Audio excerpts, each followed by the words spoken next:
want to talk a little bit about the ecological ideologies and themes within two of Hayao Miyazaki's greatest films, Nausicaa, The Valley of the Wind, and Princess Mononoke.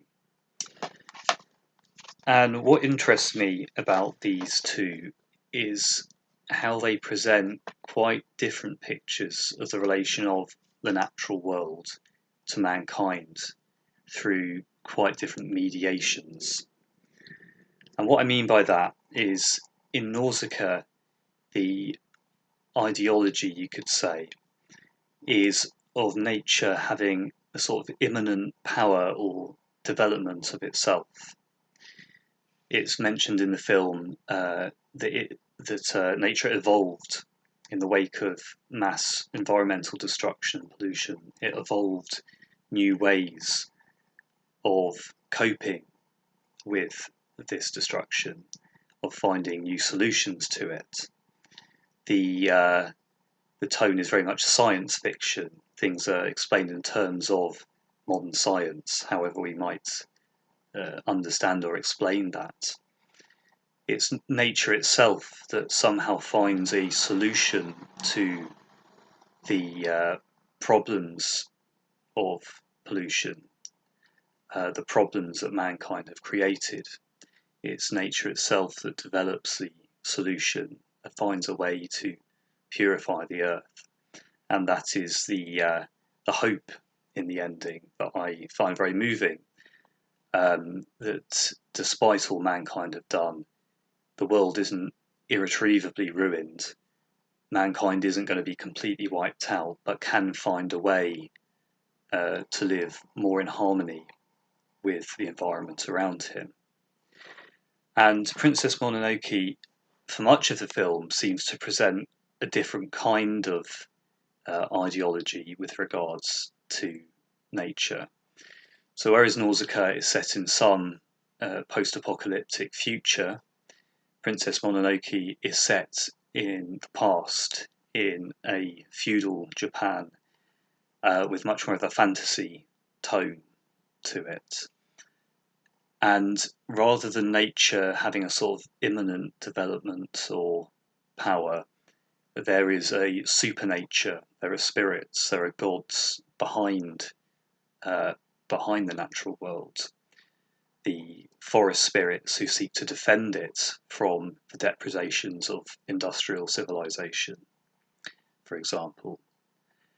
And it's very interesting because the humans of Irontown, who are seeking to exploit the natural world, know that in order to be able to do this without the aggression they would receive from the gods, have to try and remove the gods, have to try and kill them.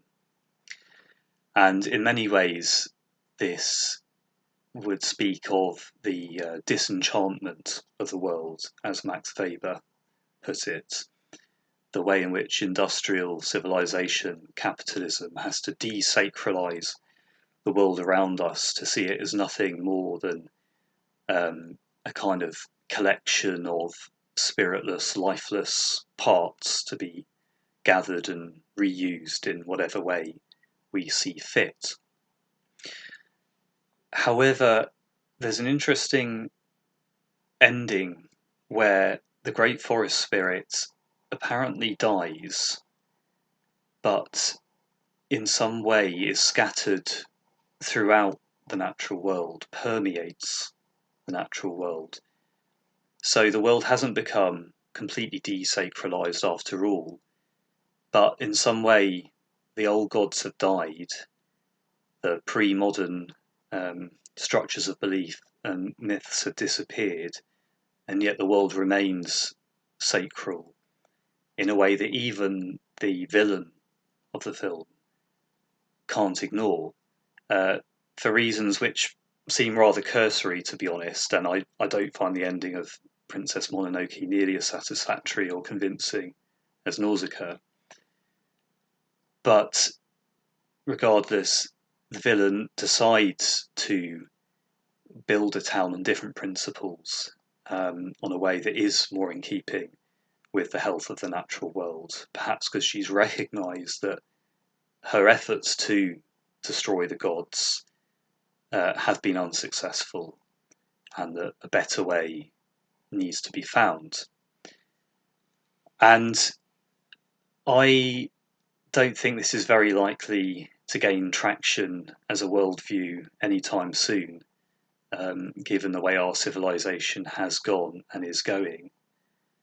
It seems like a rather desperate hope on the part of Miyazaki, who in interviews does seem pretty gloomy about the prospects for the world as we live in it.